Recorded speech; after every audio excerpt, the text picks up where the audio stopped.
C'était ici seulement. Le coin là a pris feu.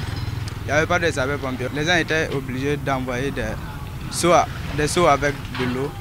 Donc, et ils étaient aussi obligés de faire appel à ceux qui sont là pour arranger les voies là.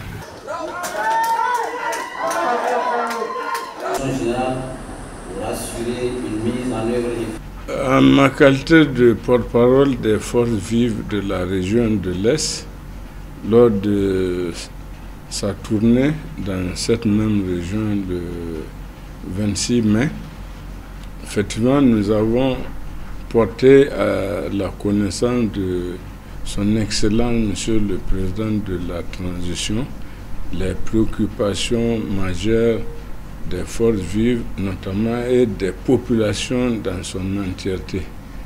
Effectivement, parmi les doléances urgentes, il y avait l'implantation d'une caserne de sapeurs-pompiers. Et en son temps, le président de la transition, chef de l'État, a promis que dans un mois, les sapeurs-pompiers seront déployés. Les sapeurs-pompiers sont arrivés le 10 juin 2023, soit 16 jours plus tard, avec bien sûr tout le matériel nécessaire et le personnel. Et dès le lendemain, les premières interventions ont débuté.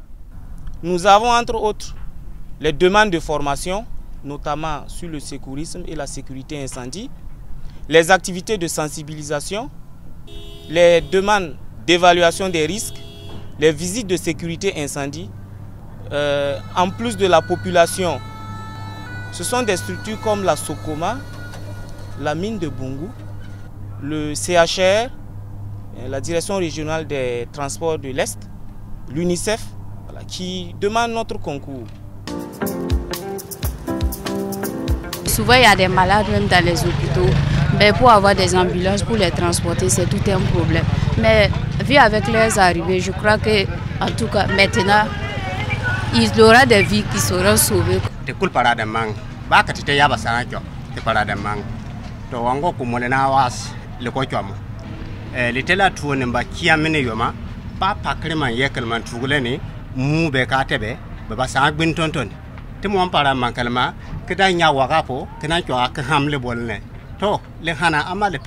Wala timane telaka te para mahal bunkiala kalma lancho ene le batoti bunkiala le ngahal bunkiala klebe bepo yonamba asna ya tin kanu bananda le parti po mais tin donc be bancho ene ndama ke tanke oti atuane le batoti bunkiala. L'impact est vraiment significatif au sein de du centre hospitalier régional de Fadang-Gourma, puisqu'elle va d'abord contribuer à l'amélioration de la prise en charge des blessés, en ce sens que le pronostic vital d'un blessé dépend en général des conditions de transport de ce dernier, et de la précocité de l'alerte et de la qualité des premiers soins. La présence des sapeurs-pompiers est un gage, on va dire, de maîtrise, on va dire, du risque incendie. Vous savez, les assureurs sont très regardants sur ces aspects-là. Et lorsque, à vos côtés, dans un périmètre de proximité, vous avez, c'est-à-dire une caserne de pompiers, le risque est jugé moins élevé pour les assureurs parce qu'ils savent qu'il y a du personnel compétent, il y a de la ressource compétente, il y a du matériel, c'est-à-dire qu'à même justement de juguler les crises lorsqu'elles surviennent.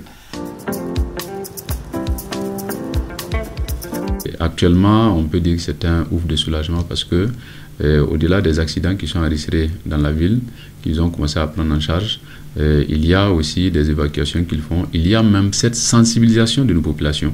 Vous voyez le marché central, ils ont fait un travail formidable où ils sont rentrés et puis montré comment on doit donc dégager les allées pour permettre que, en cas d'incendie, on puisse donc maîtriser rapidement. Donc les acteurs même du marché ont été formés à pouvoir donc maîtriser les incendies en cas de cas.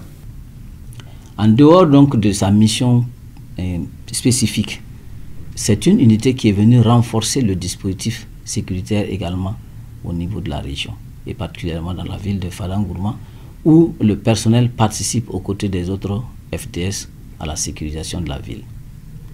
Donc vous comprenez donc que notre joie est immense à l'accueil donc de cette unité des sapeurs-pompiers militaires. Notre message, c'est vraiment un message de remerciement pour la promptitude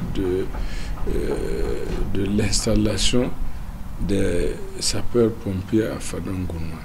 Vraiment, au-delà des forces vives, c'est l'ensemble des populations là qui sont reconnaissantes à l'endroit du chef de l'État pour ce qu'il a fait. Je voudrais dire aux populations, notamment de l'Est, que cette 14e compagnie d'incendie et de secours est la leur et elles sont en droit d'attendre toutes les prestations qui relèvent donc du domaine de sapeur-pompier ou de la protection civile, donc à travers cette compagnie.